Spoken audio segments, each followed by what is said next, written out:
Hola, muy buenas. Bienvenidos a este discipulado cristiano que hemos denominado Construyendo Vidas para Cristo, volumen 2. Mi nombre es Sergio Belmonte y con la ayuda del Señor voy a ser el responsable de guiaros a lo largo de este tema 8 que hemos denominado Llamados a conocer lo que vendrá. Es un tema muy interesante que toca el asunto de la escatología bíblica, es decir, el estudio de los acontecimientos que están por venir, los acontecimientos de los últimos tiempos. Bien, pues sin más dilación vamos a conocer qué contenidos vamos a ver en este tema. En primer lugar, vamos a hacer un análisis de todo lo que es la escatología dividido en 4 apartados principales. El primero va desde el día de hoy hasta el rapto de la iglesia o el arrebatamiento. Después analizaremos 2 realidades paralelas, una en el cielo y otra en la tierra, con todo lo que tiene que ver con la gran tribulación. En tercer lugar, vamos a ver desde la batalla de Armagedón hasta que termine el reino milenial. Y en último lugar, vamos a analizar el juicio del gran trono blanco y desde ahí hasta la eternidad. En cuanto a esta primera etapa, que va desde el presente, que nos afecta directamente a nosotros, hasta el rapto, hasta que se produzca el rapto, lo primero que vemos es que la maldad crece y se expande. De hecho, a un ritmo cada vez más vertiginoso. Vemos que crece y se expande la maldad, que afecta cada vez a más esferas en la vida. Vemos que cada vez hay más guerras, hambrunas, pandemias, corrupción, injusticia, inmoralidad y cuestiones similares. Ahí podemos ver a una serie de imágenes en la que vemos que la corrupción sigue siendo patente hoy en día. Vemos las pandemias, especialmente tenemos en mente pues el COVID-19, que lo hemos tenido hace bien poquito de tiempo, pero otras pandemias que hemos tenido a lo largo de la historia. Vemos también situaciones extremas en las que se abusa de las personas y se crean situaciones de injusticia, como vemos campos de concentración o guerras, combates, hombres matándose entre ellos y similar. Ahora bien, surgen varias preguntas. La primera de ellas es, si la maldad crece y se expande, ¿significa que el hombre ha fracasado en sus intentos por construir un mundo mejor? Pues vamos a intentar responder a esta pregunta. Primero vemos que, aunque se han conseguido bastantes avances desde el campo de la psicología a fin de corregir las malas conductas, vemos que éstas continúan proliferando y afectando cada vez a más personas. Los datos no se hacen públicos, o por lo menos no se les da el bombo y platillo que a veces nos gustaría, pero cada vez la tasa de suicidios es mayor, los suicidios se producen a edad más temprana, cada vez hay más adicciones a sustancias distintas, adictos a la pornografía, a las redes, a las sustancias, a los estupefacientes, malos comportamientos entre las personas. Todo esto se multiplica cada vez más por muchos esfuerzos que haga la psicología. Y es verdad que se han hecho avances y hay muchas terapias que ayudan a las personas, pero el avance de la maldad parece que va a un ritmo más elevado, más rápido. Vemos también que la sociología, a pesar de que ha hecho esfuerzos en estudiar esas diferencias que tenemos las personas de diferentes culturas, incluso de diferentes sexos, y a pesar de que han hecho muchos esfuerzos para tratar de que las sociedades sean cada vez más parecidas o iguales en dignidad, en derechos, en respeto, y esta clase de cosas, vemos que siguen surgiendo movimientos que son injustos en sí mismos, ¿no? Vemos que siguen habiendo movimientos que despiertan la antipatía de las personas. Hablamos de machismo, y feminismo extremo también, y muchas otras cuestiones, ¿no? Finalmente, vemos que la medicina sigue, es verdad, sigue haciendo grandes avances para alargar la vida de las personas y para mejorar la calidad de vida de las personas, pero no obviemos que la tasa de muerte sigue siendo el 100% de los casos, es decir, la muerte sigue ganando la batalla a la medicina. Luego, si regresamos a nuestra pregunta anterior, ¿ha fracasado el hombre en sus intentos por construir un mundo mejor? La respuesta es claramente sí. Todos nuestros esfuerzos como humanidad no nos están llevando a un mundo en el que la maldad vaya a menos, sino todo lo contrario. Segunda pregunta, ¿a qué se debe entonces el fracaso del hombre? No hemos de obviar que aún el hombre más bondadoso de la tierra sigue teniendo su ADN contaminado con el pecado. El pecado va a terminar afectando a su vida personal y a todas las personas que tenga a su alrededor. Y es cierto que hay personas que son capaces de hacer cosas buenas de forma puntual, pero debemos reconocer que hay una inclinación dentro de nosotros a hacer lo malo. De alguna forma, y resumiendo esto, podríamos decir que damos un paso hacia adelante y dos hacia detrás. ¿Significa entonces que el mundo no va a mejorar? Lamentablemente, así es. Esa es la perspectiva que tenemos en nuestro presente de cara a nuestro futuro. No vamos a mejorar como humanidad.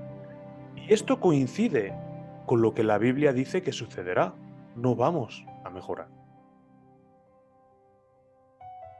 ¿Será quizá que Dios es malvado o la situación se escapa de su control? Porque si vemos que sucede tanto mal, o si vemos que las cosas se descontrolan de tal forma, las personas pueden hacerse esta pregunta.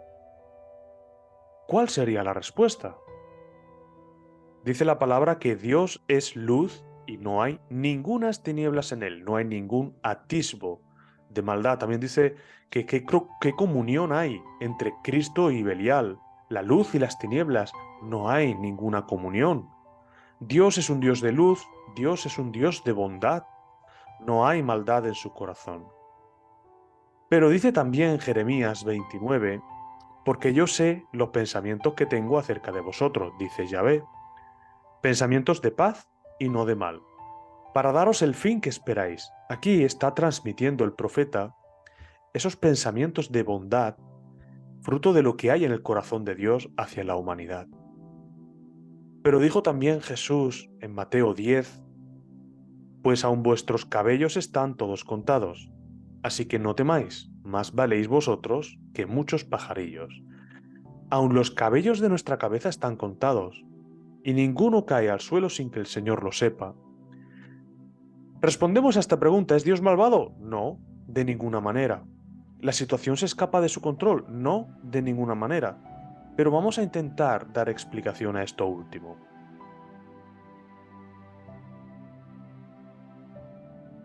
Si entendemos que las cosas siguen estando bajo el control de Dios, ¿podemos decir que en la tierra se sigue haciendo su voluntad? Entendemos que la voluntad de Dios puede ser o bien directiva, por ejemplo, cuando Él interviene de forma directa, como en este pasaje. En el principio creó Dios los cielos y la tierra, y dijo Dios, sea la luz, y fue la luz. Vemos que Dios participa de una forma directa, activa y personal en aquello que Él dice que se tiene que hacer. Él dice, tiene en su corazón el deseo de que la luz exista, y Él dice y se hace. Hay una participación directa, hay una voluntad directiva por parte de Dios. Pero también está lo que conocemos como voluntad permisiva. Dice el texto, por lo cual también Dios los entregó a la inmundicia en las concupiscencias de sus corazones. Aquí vemos que cuando el Señor ve la obstinación de las personas, fruto de ese libre albedrío que les ha sido concedido, Dios puede dejar que las personas hagan aquello que han decidido hacer, e incluso entregarlos a la inmundicia. Dios no quiere que las personas sean entregadas a la inmundicia, Dios no quiere que las personas crezcan en maldad ni demás, pero Dios lo permite porque respeta el libre albedrío de las personas. Hay ocasiones, y tenemos que tener esto claro, en las que Dios restringe al hombre para que el hombre no caiga en pecado. Es como que Dios pone barreras para el hombre o límites para el hombre para que éste no caiga, no peque. Pero es verdad que hay otras ocasiones en las que el Señor retira esa mano de misericordia debido a la obstinación humana. El hombre insiste e insiste e insiste en pecar y Dios retira su mano de misericordia y permite que el hombre haga uso de este libre albedrío que comentamos. De manera que podemos concluir que si Dios permite que el hombre haga uso de ese libre albedrío y el pecado interno del hombre le impulsa a hacer lo malo, hemos de ser conscientes que el futuro que nos espera es desalentador. El panorama no pinta nada bien. ¿Por qué? Porque, como hemos comentado antes, la maldad seguirá creciendo y seguirá expandiendo. Por supuesto, aunque la maldad va a seguir expandiéndose, Dios ha decretado un tiempo de gracia para que todo aquel que quiera amistad con Él pueda hacerlo a través de la obra de Jesús. Vemos muchas cosas malas, sí, pero donde abundó el pecado, sobreabundó la gracia.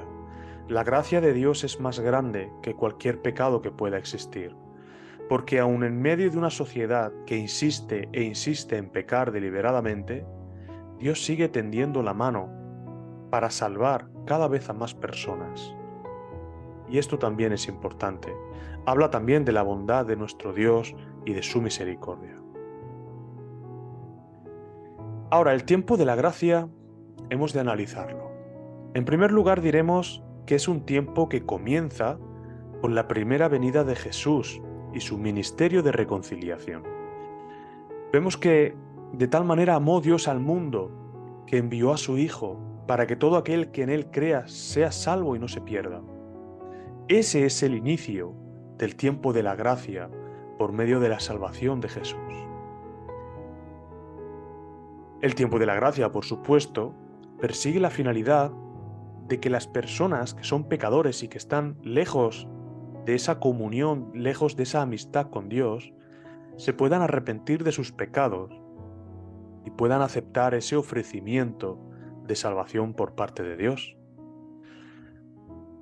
Dice la palabra, pero Dios, habiendo pasado por alto los tiempos de esta ignorancia, ahora manda a todos los hombres en todo lugar que se arrepientan, por cuanto ha establecido un día en el cual juzgará al mundo con justicia.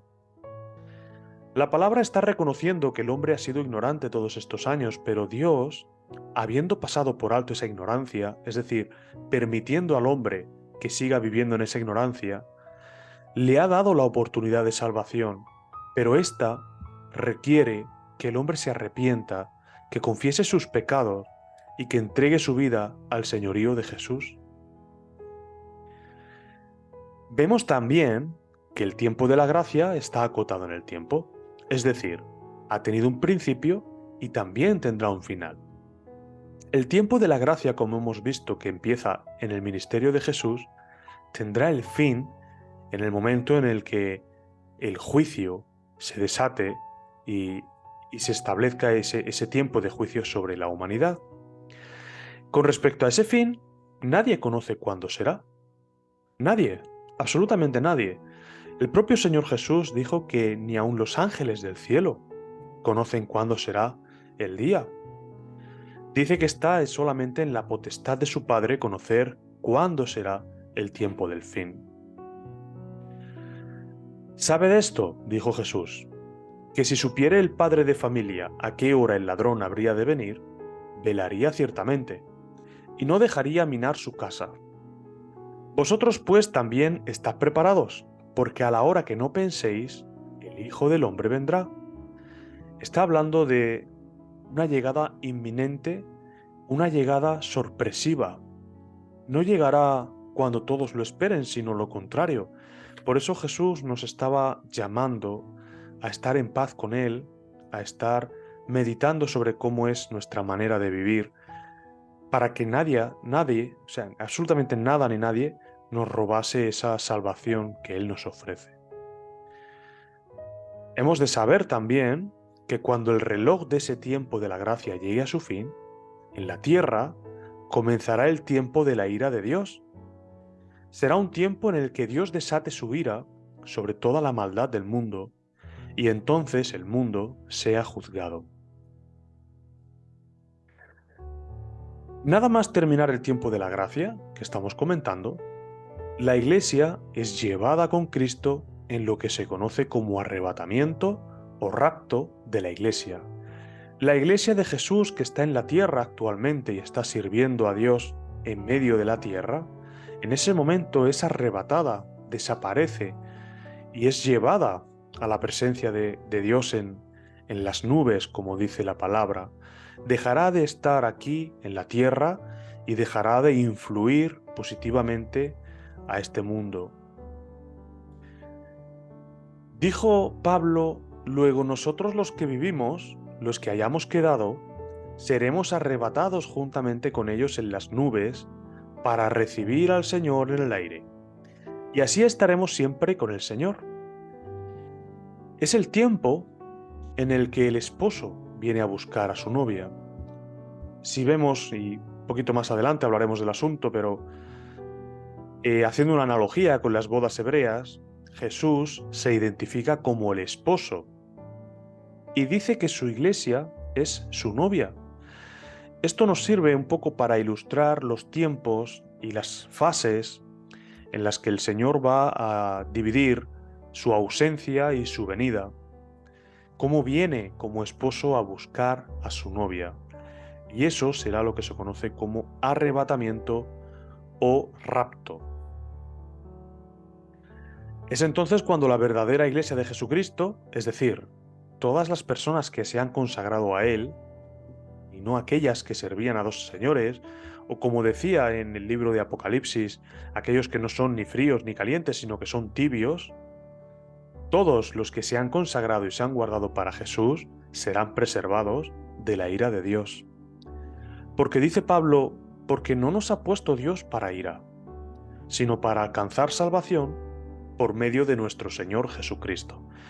¿Dios desea que su iglesia sufra la ira? No, porque su iglesia verdadera es la que se ha consagrado a Él, es la que sufre el día a día, rodeada de pecado, de injusticias, viendo la maldad multiplicarse, es la que hace los esfuerzos de consagrarse, de apartarse del pecado, de dedicarse por completo a Dios. Entonces, ¿habría Dios de poner para ira a estos escogidos? Sin duda, la respuesta es no. Dios no quiere el sufrimiento ni la ira de aquellos que se han consagrado a Él. Sabemos también que aun en el tiempo de la ira, en la que sucederán muchos acontecimientos difíciles, Dios seguirá dando la oportunidad a todas aquellas personas que hayan quedado en la tierra para que se puedan arrepentir y puedan aceptar la salvación en Jesús. Seguirá habiendo gracia, un tiempo de misericordia, aún en medio del tiempo de la ira, en medio del tiempo del juicio. Finalmente vemos que el arrebatamiento de los cristianos de todos los tiempos dará el comienzo de esa eternidad. Será el nuevo cuerpo glorificado en los cristianos, ¿no? Ese momento en el que la iglesia es arrebatada, ese momento en el que los creyentes de todos los tiempos estamos con Jesús, será el inicio de una eternidad con Él.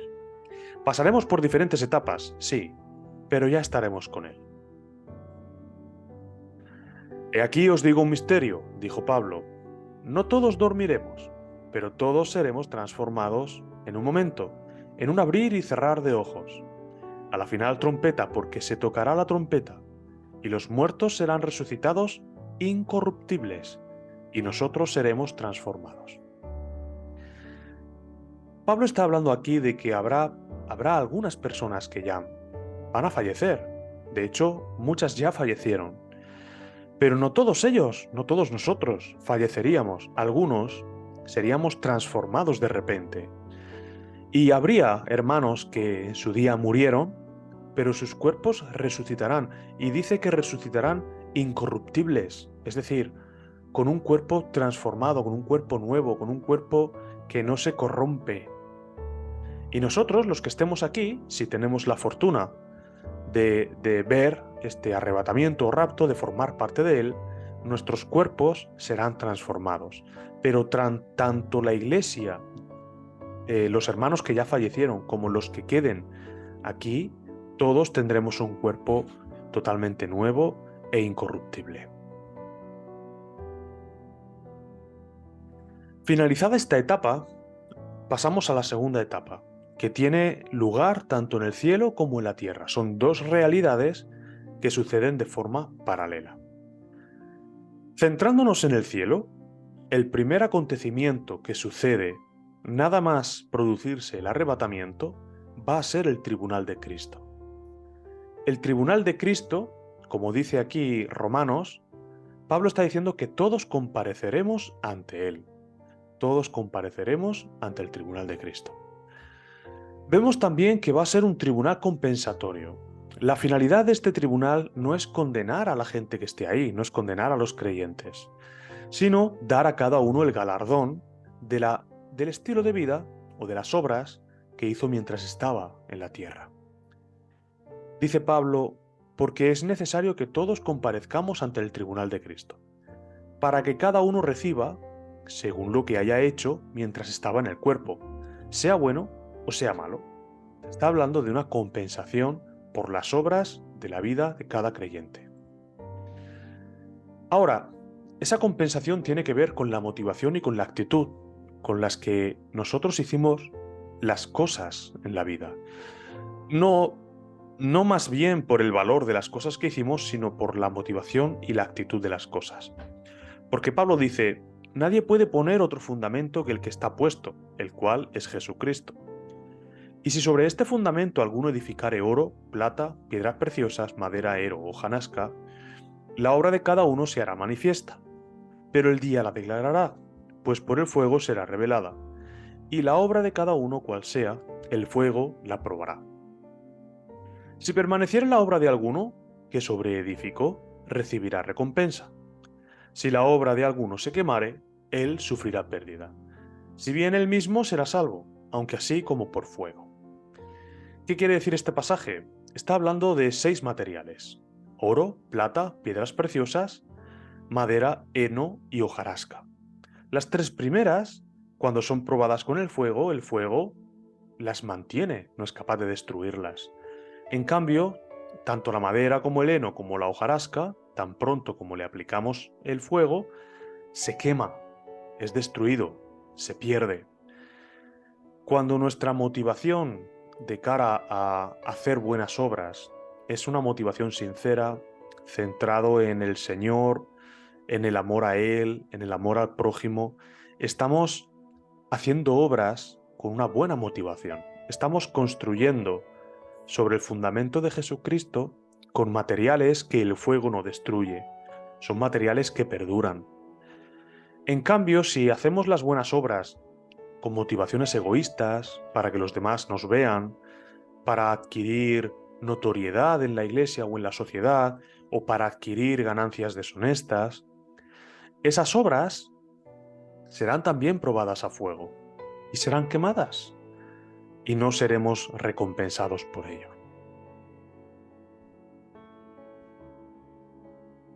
Por supuesto, una vez que ya hemos pasado el tribunal de Cristo, la iglesia se empieza a preparar para las bodas del Cordero. Nos engalanamos. Previamente a esto hemos recibido unas vestiduras blancas, unas vestiduras resplandecientes. El Señor mismo nos ha dado una piedrecita con un nombre nuevo que solamente conocemos nosotros y Él, y nos ha dado la corona de la salvación, la cual pone en nuestras cabezas. Es decir, nos preparamos para el evento de la boda. Precisamente este es el evento del que vamos a hablar ahora, las bodas del Cordero. Es el siguiente suceso en el cielo, una vez que hemos pasado el tribunal de Cristo.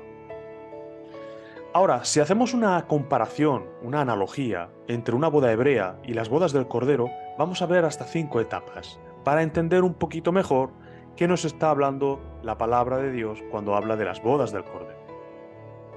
Vemos por un lado una boda hebrea y por otro lado las bodas del Cordero. En primer lugar, el esposo se promete con la novia. Vemos que Jesús se prometió con su iglesia. En segundo lugar, vemos que el esposo se iba a preparar el nuevo hogar donde iban a formar una familia. Vemos que Jesús se ha ido al cielo y dijo que él iba a preparar morada para nosotros. Él ha ido a preparar el lugar donde va a estar con nosotros por la eternidad, donde vamos a formar una familia. Vemos que la tercera etapa tenía que ver con el regreso del esposo y con la preparación de la novia. En cuanto a nosotros, vemos que Jesús regresa, este arrebatamiento que hemos visto, y la iglesia es presentada a él sin mancha ni arruga, sin ningún tipo de pecado, sino vestida con ropa resplandeciente. En cuarto lugar, se inician las fiestas nupciales. Tiene lugar la celebración, la boda en sí. Las bodas del Cordero tienen lugar y la celebración de la boda dura todo el milenio. Cuando hablamos de milenio, hacemos referencia a la celebración de ese acontecimiento tan especial. En una boda hebrea, el tiempo de celebración duraba en relación a las posibilidades económicas que pudiese tener la familia o sea, quien contrae matrimonio. Si eran personas humildes, pues podía durar un día, 2 días, 3 días. Si eran personas influyentes o con buenos recursos económicos, podría durar hasta una semana de celebración. Sin embargo, la palabra nos dice que de Dios es la tierra y su abundancia. Las riquezas, el oro, la plata, todo cuanto existe es de Él. No es de extrañar que la boda de alguien tan célebre como es nuestro Señor dure todo un milenio. Todo un milenio, 1000 años de celebración con Él. Finalmente, en las bodas hebreas se consumaba el compromiso una vez que había terminado la celebración. Nosotros vemos que al estar ya con Jesús, ese compromiso se consuma y estamos juntos con Él por la eternidad. Ahora, en cuanto a la tierra, nos centramos en los sucesos que vendrán. Estos sucesos se conocen como la Gran Tribulación. Será un tiempo de 7 años que cumplirá lo que en la profecía de Daniel se conoce como la profecía de las 70 semanas. En concreto, hablamos de la semana 70. Este periodo se dividirá en 2 tiempos diferenciados, 2 etapas de 3 años y medio cada una. Los acontecimientos de la primera etapa son los siguientes. Primero, habrá una gran consternación mundial. Habrá inestabilidad política, hambrunas, conflictos internacionales, habrá división en las grandes organizaciones mundiales que previamente se han unido. Por ejemplo, la ONU, la Unión Europea, la OTAN. Organizaciones que son fuertes y poderosas gracias a la unión entre sus miembros empezarán a dividirse.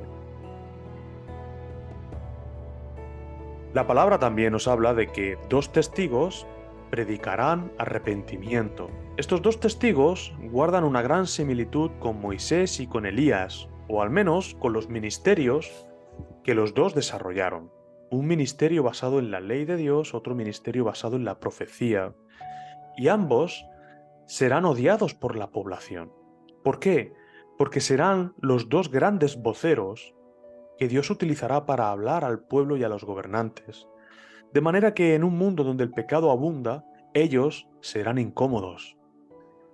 Hasta el punto de que los 2 testigos van a ser asesinados y resucitarán al tercer día. Cuando son asesinados, sus cuerpos van a ser exhibidos públicamente. Pero en el tercer día resucitarán, el Señor les resucitará. Y esto será de testimonio para las personas que están cerca y caerá el temor sobre ellos. Verán que algo está pasando y que es importante.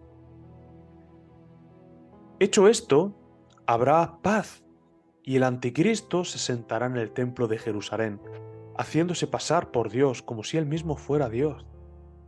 Se levantará este personaje, traerá paz en medio de este mundo de inestabilidad, en medio de este mundo de consternación mundial. Y todo el mundo parecerá estar contento con él, por cómo hace las cosas.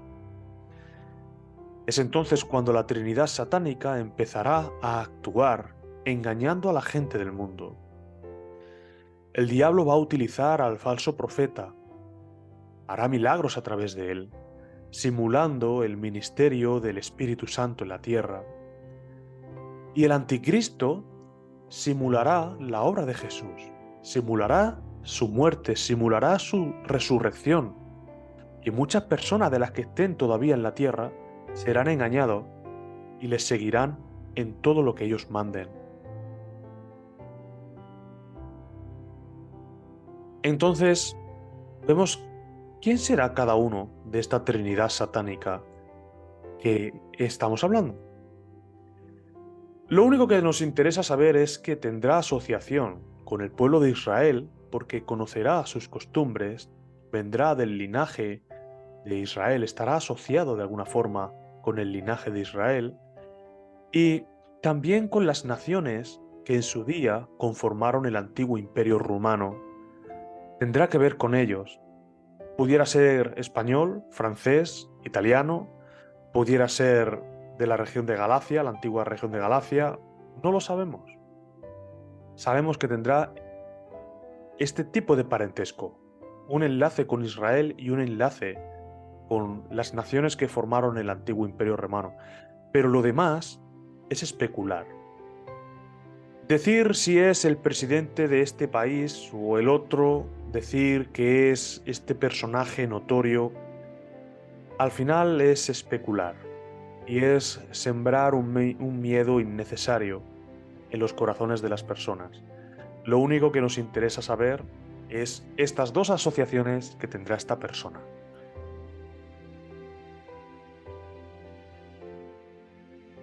En cuanto a los 3 años y medio que nos quedan, vamos a ver los eventos que sucederán. Hablamos de sellos, trompetas y copas. La palabra de Dios lo muestra de esta forma, ordenada. Se abrirán los sellos, se tocarán las trompetas, se vertirán las copas. 7 cada uno, 7 sellos, 7 trompetas, 7 copas. Habla de la ira de Dios sobre la tierra. Una ira que se va produciendo de una forma progresiva, aumentando en intensidad y afectando a toda la humanidad. Los sellos son juicios sobre la tierra, son juicios severos. Pero cuando se toquen las 7 trompetas, también traerán juicios sobre la tierra y los juicios serán más severos que los sellos. Pero cuando se viertan las 7 copas de la ira de Dios sobre la tierra, el efecto será todavía más tremendo y alcanzará a más personas todavía, si cabe, ¿no? Por supuesto, hemos de considerar que aun en esa progresión de la ira, la misericordia de Dios sigue estando presente.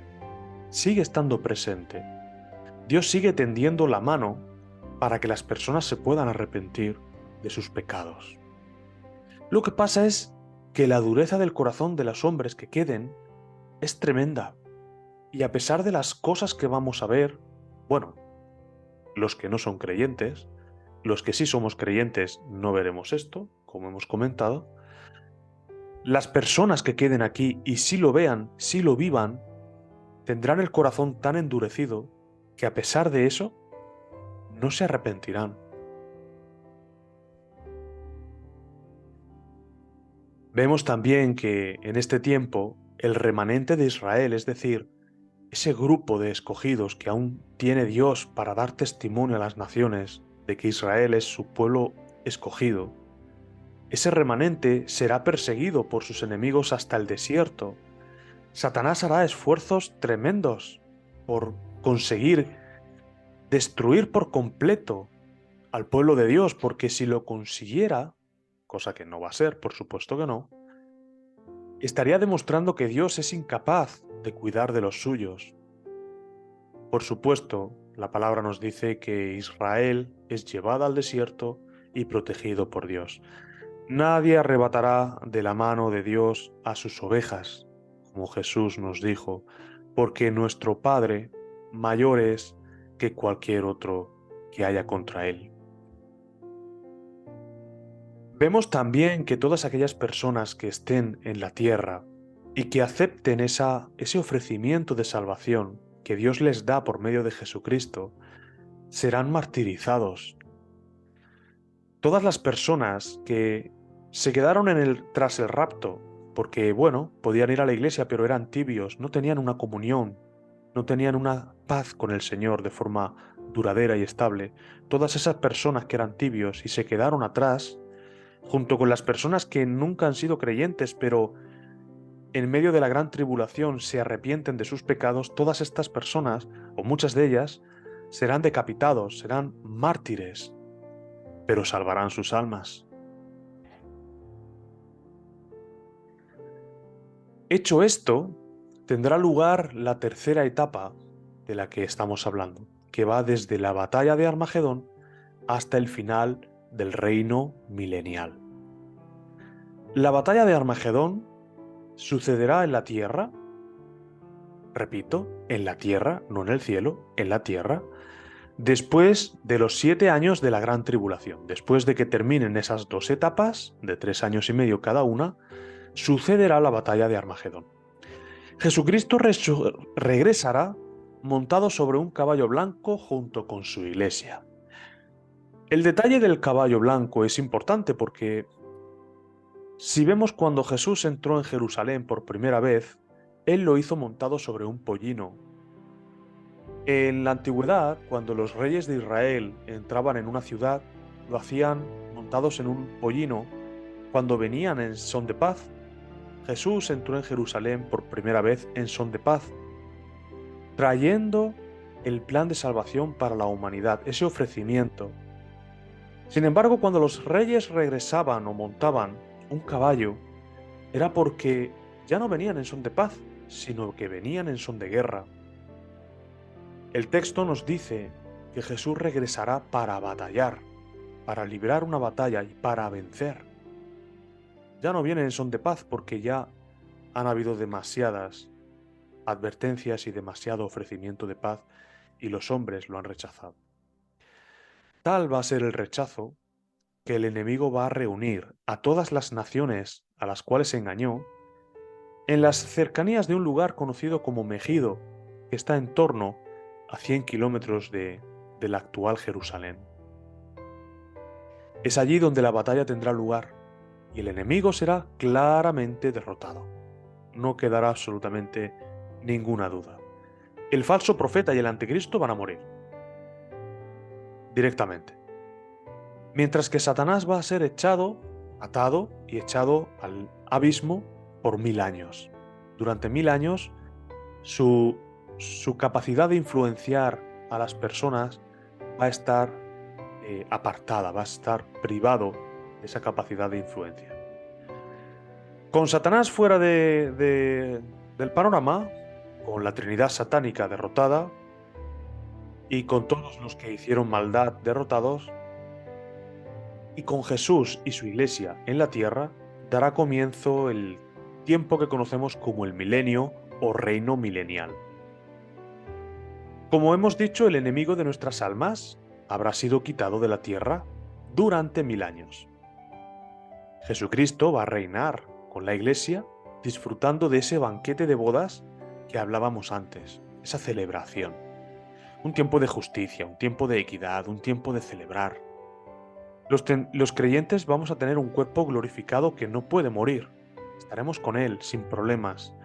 Pero también habrá supervivientes de la gran tribulación, personas cuya vida será prolongada y que seguirán procreando y multiplicándose en la tierra. No van a ser personas como nosotros que ya tendremos un cuerpo que no necesita procrearse, sino que es un cuerpo diseñado para glorificar a Dios y para tener comunión perfecta con Él. Sin embargo, habrá personas que no tengan esa bendición de un cuerpo glorificado y que seguirán teniendo las mismas limitaciones que actualmente tenemos nosotros. Estas personas seguirán teniendo hijos, seguirán multiplicándose y seguirán haciendo su vida normal. Esto es algo muy curioso porque hemos de saber que el pecado interno que cada uno de nosotros, de los que se hayan quedado aquí, de aquellos que no tengan el cuerpo glorificado, ellos seguirán teniendo pecado y ese pecado seguirá extendiéndose de generación en generación hasta que se cumplan los 1000 años y Satanás sea desatado de sus cadenas. Eh, Muchas veces decimos que la maldad en el mundo está porque Satanás es malvado y porque nos influye a hacer lo malo, y es como que siempre estamos echándole la culpa a él y responsabilizando a sus huestes de la maldad que hay en la tierra. Pero vemos que la maldad va a continuar multiplicándose incluso cuando la Trinidad satánica haya sido derrotada y cuando Satanás esté en el abismo. Cuando en la tierra no esté la influencia del maligno, seguirá habiendo pecado en el corazón de las personas que hayan quedado aquí en la gran tribulación, y continuarán traspasando ese pecado de generación en generación, y el pecado volverá a extenderse y a multiplicarse de generación en generación, hasta que entonces Satanás es desatado. Y es entonces cuando empieza la cuarta y última etapa, que va desde el juicio del gran trono blanco hasta la eternidad en lo que se conoce como cielos nuevos y tierra nueva. Comenzamos a hablar del juicio del gran trono blanco. Una vez que Satanás es soltado, va a reunir a todos esos pecadores a fin de luchar contra el campamento de los santos, es decir, luchar contra todos aquellos que estaremos con el Señor Jesús disfrutando de esa celebración de bodas, y va a tratar de derrocar a Jesús de su reinado por última vez. Por supuesto, la victoria está en las manos de Jesús, de nuestro Señor y Salvador. Y Satanás es echado al lago de fuego y azufre que arde por la eternidad.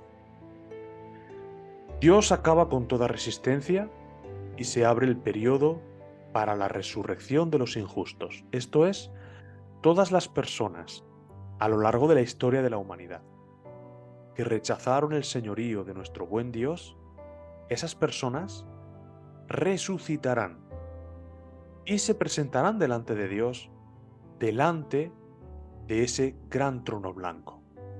Es ahí donde se iniciará el juicio, y aquellos que rechazaron al Cordero serán los que sufrirán la condenación en primera persona y serán echados al lago de fuego y azufre que arde por la eternidad. Hecho esto, comienza el tiempo de cielos nuevos y tierra nueva. Es un tiempo en el cual la tierra, tal cual la conocemos ahora, va a dejar de ser. Dice la palabra que los cielos pasarán con gran estruendo, los elementos arderán y se desharán, y la tierra y las obras que se hicieron en ella serán quemadas. La tierra corrupta que conocemos ahora mismo dejará de serlo. En su lugar, cielos nuevos y tierra nueva serán creados.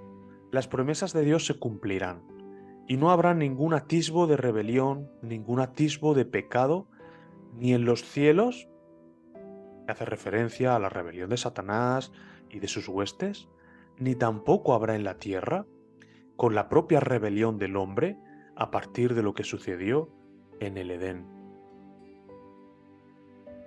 Es entonces cuando la nueva Jerusalén descenderá de lo alto. Sobre la tierra se posará una ciudad de oro hermosa, en la cual vivirá la iglesia, ¿no? Los creyentes viviremos ahí. Será un tiempo en el que la naturaleza de la propia creación va a volver a su estado anterior al pecado.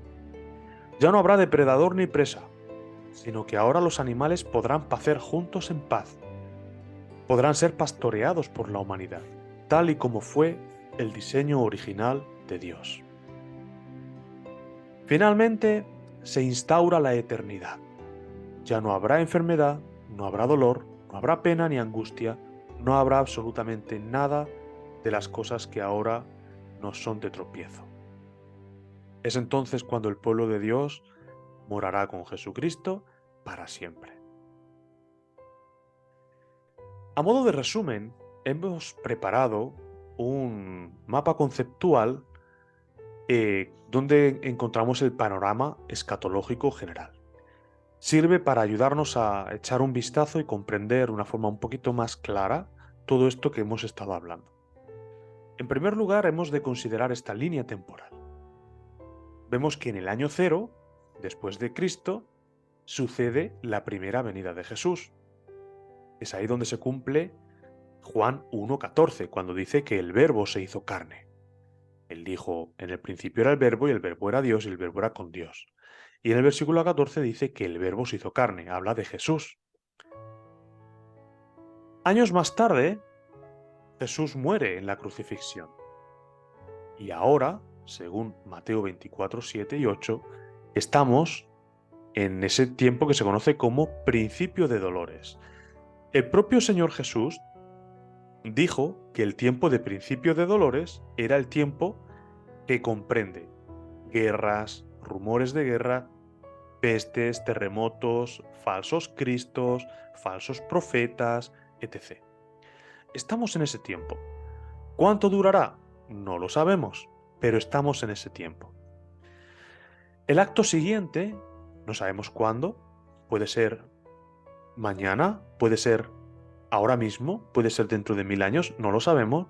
La iglesia será arrebatada, será llevada con Jesús en las nubes. Y allí, en el cielo, vamos a experimentar lo que se conoce como el tribunal de Cristo para la compensación de las buenas obras que hicimos en la tierra y vamos a sellar esa boda con nuestro Señor en lo que se conoce como las bodas del Cordero.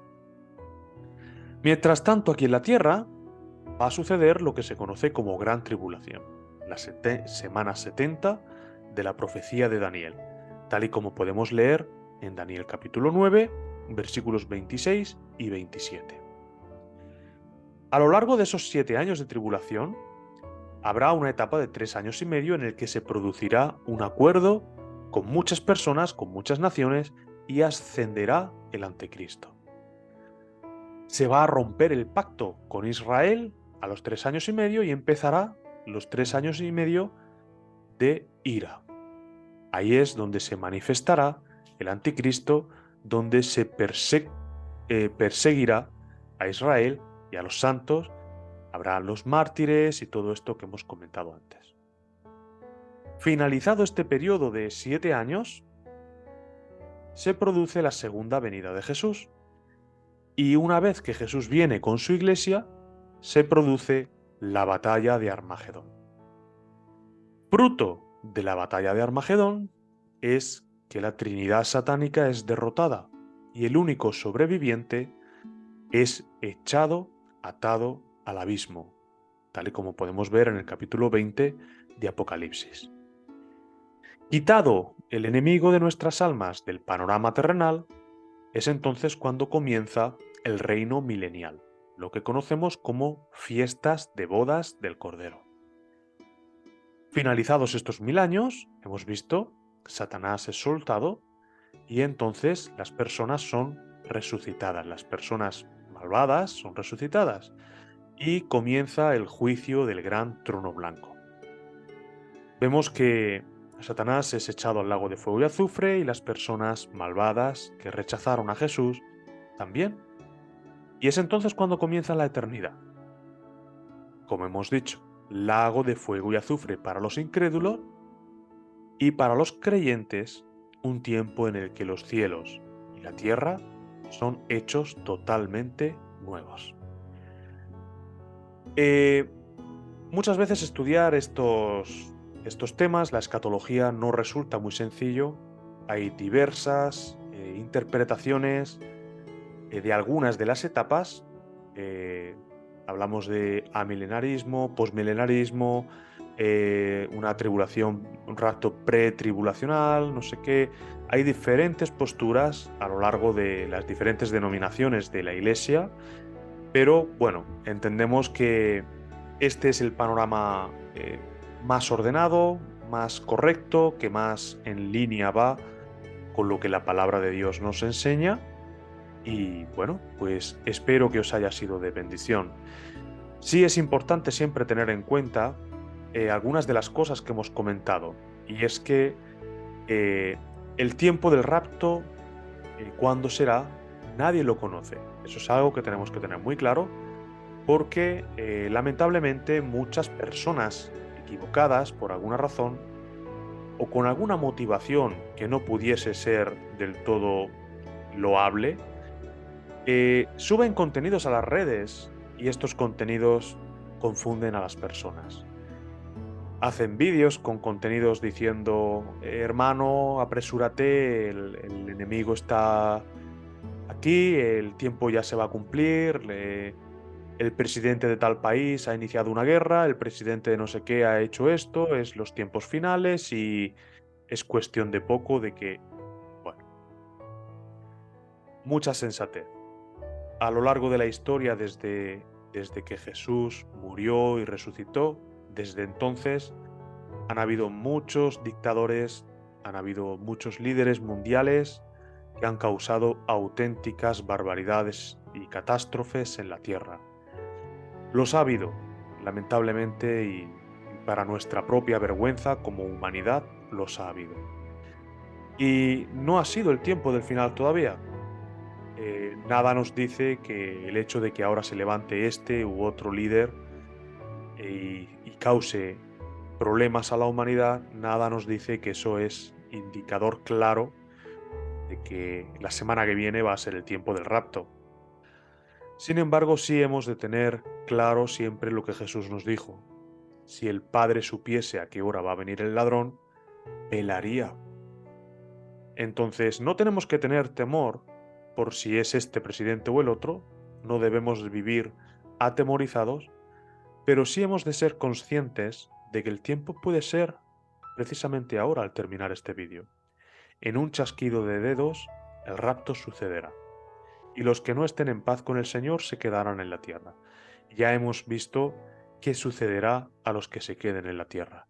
Y no es la voluntad de Dios que sus hijos, sus verdaderos hijos, sufran de ninguna forma. Entonces, sigamos meditando en nuestros caminos, cómo está nuestra relación con el Señor. Eso es lo más importante, estemos en paz con Él.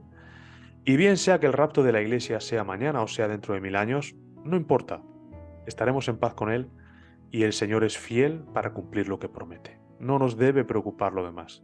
De hecho, una de las intenciones por la cual el Señor nos revela este panorama escatológico es para darnos confianza y darnos seguridad. Seguridad en el sentido de que sabemos que Él es el vencedor. No hay nadie que se oponga a Él y aun los que se oponen van a ser derrotados.